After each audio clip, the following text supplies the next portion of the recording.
aggressive hive, and they're around me now, and I've got my distance, and they can sting me through this suit because it's so thin. And they're all over the camera as well. So let me say this: just by judging on the fact that there isn't enough in there, really, to split into two hives, what I'm going to do instead is transfer some of the drying comb straight into that box, almost to present them the opportunity to expand faster during the summer. It's probably better to do that with this particular hive than to split it any further. And that box then will just sit somewhere until next year, rather than putting stuff in a freezer and letting it overwinter like that. It can always sit somewhere, and on the off chance a particular swarm might come over and decide to lodge itself in there. But I'm going to transfer that drawn comb from there and give them a little bit of extra food and resources to expand and maybe move up into the super, which is what I've been trying to encourage them to do. So today we change. We make observations and we change our decision.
It's the name of the game, basically. You get stung.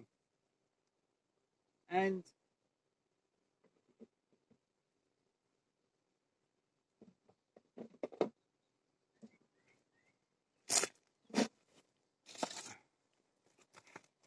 get used to it.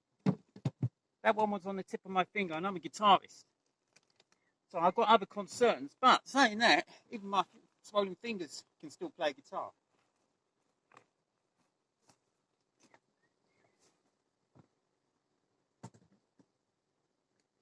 So I've got an empty box here.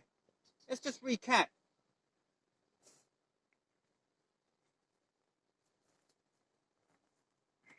All of these are queen right, these boxes, which means I brought them in as with queens, or they've made new queens, and I've helped them in that process. Now, the idea was to do a split on that Langstroth over there, which has a spacer, makes it up to what they call here a dadant.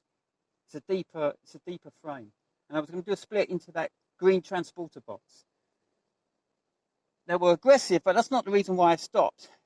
I could count on nearly two hands how many half-empty frames were inside there, and they're not deep frames. So I don't want to take that risk.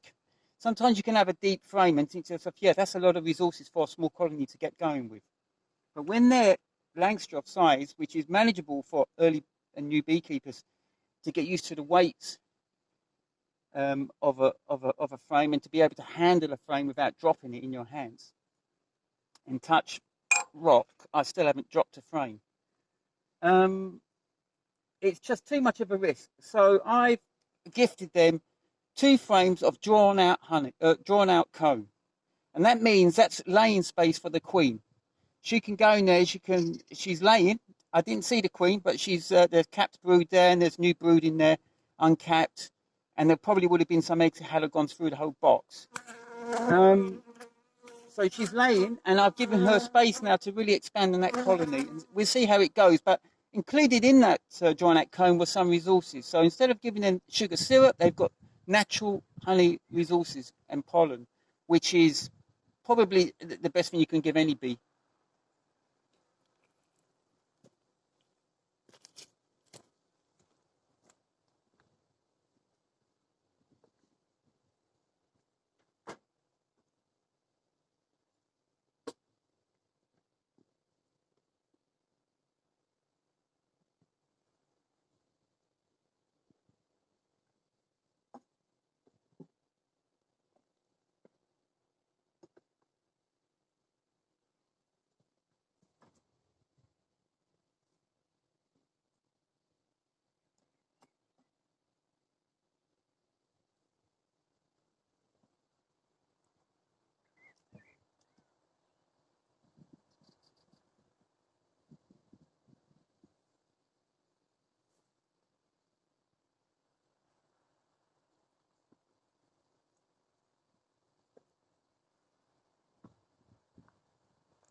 And just before I check on one of the other young colonies, I just want to show you what this is. This is a Varroa strip.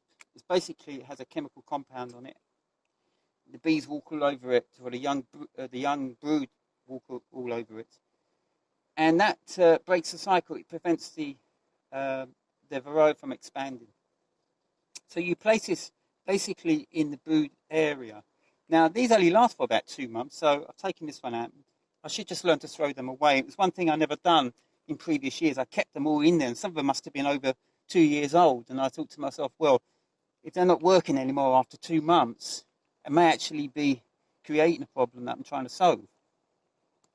So at the beginning of the year, I fancied oxalic acid. I was spraying a lot of the young brood hatchlings every time I sort of opened up a box, and that seems to work. And in the last 2 months, I haven't seen a single case of Varroa here. It's all to do with good hygiene and making sure populations can clean themselves at the same time. And saying that, I've had hardly any problems this year. I have been incredibly lucky. I had Mother Fortune bless me this year with bees, with lack of pests, with a lot of growth around the farm, a lot of flower. It's been a great year in Catalonia in terms of being a farmer. And under the COVID lockdown, I've actually found even more expression in my life through beekeeping, rather than being stuck in a city for the rest of it.